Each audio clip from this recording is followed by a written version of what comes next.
What's up guys? In today's video, I will show you how to convert a video into a cartoon using CapCut. So without further ado, let's get started. First, open CapCut on your computer and click Import to upload the video you want to edit. Next, drag your video onto the timeline. Now, click the Effects tab at the top, then select Video Effects.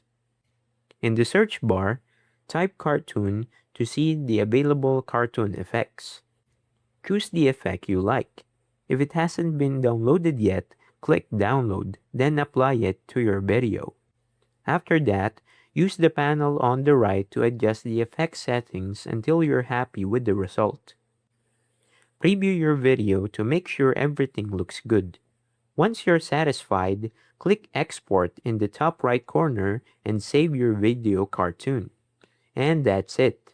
That's how you can convert a video into a cartoon using CapCut. If you found this tutorial helpful, don't forget to leave a like and subscribe. And I'll see you guys in the next one. Peace!